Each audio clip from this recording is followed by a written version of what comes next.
And it takes me back to so many times I thought about quitting, because I faced all of the hardships that anyone would face in our business when they start out. First of all, I was a 19-year-old kid and I didn't know anything. I didn't have any money, okay? I borrowed the money to start and buy a kit from my brother Bob. Many of you have heard the story. I was I married when I was 21 years old, and we had a baby on the way, and I had a small house, and I was behind on my rent, okay? I had a car that was not dependable, and I struggled, okay? So there were times when I remember being afraid to go talk to people, afraid to do the very thing that I needed to do to succeed. But little by little, by reading encouraging books. I can remember reading the Bible, which has always been a very positive book to me.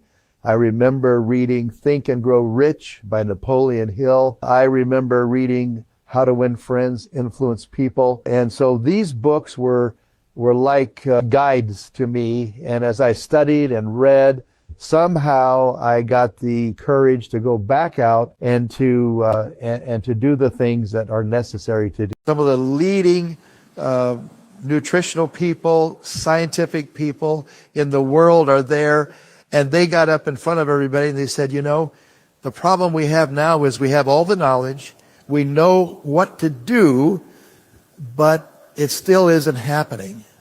People aren't doing what's needed to be done.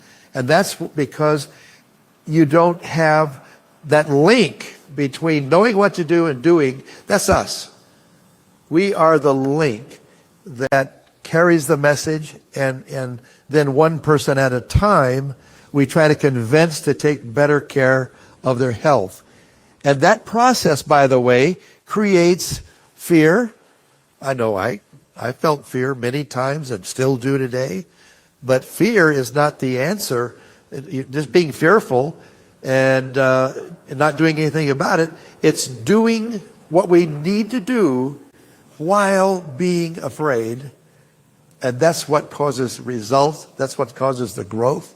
That's what causes us our goals and our dreams to be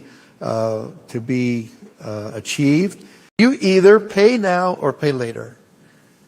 And I will tell you that some of the most fun times of my life have happened during those times that I'm uncomfortable. When I look back on it, there's a joy by having achieved something, even though it was uncomfortable.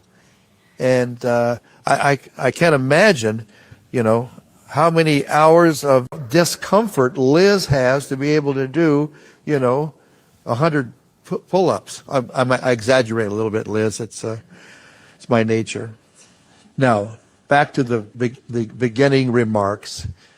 We can change our life by changing our mind, and then following through and agreeing that we'll do whatever it takes to reach out and help somebody else live a healthier, happier, more prosperous life. Thank you for being here at this convention. Have a safe trip home. We'll see you tonight at the dinner. Good luck to all of you. God bless. Thank you.